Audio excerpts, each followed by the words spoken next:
Imagine an explosion hotter than the sun. That's an arc flash, and it's a very real daily risk. So, what is this thing exactly? For electrical workers, it's a terrifying possibility every single day. Think of it like a short circuit jumping through the air, a violent, instant blast of energy.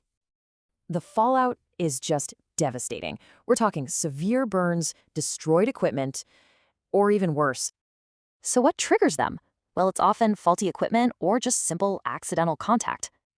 This is why you need serious safety protocols. You just can't leave this stuff to chance.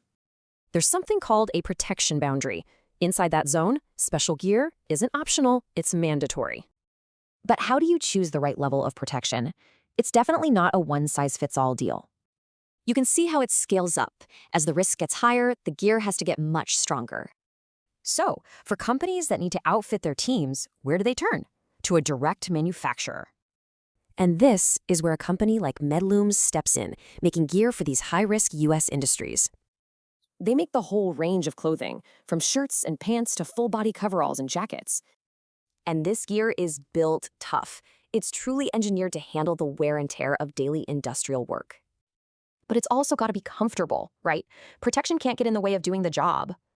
And this is the big one. Every single piece is built to meet strict NFPA 70E safety standards. They manage the whole process from start to finish, sourcing the fabric, production, even the packaging. And because it's a direct model, you get competitive wholesale prices without sacrificing any quality. Plus, they can customize it all for your workforce. Custom sizes, private labels, even your own company logo. This really says it all. Medlooms is all about giving you solutions you can actually rely on. Because at the end of the day, the goal is super simple. It's about protecting your people.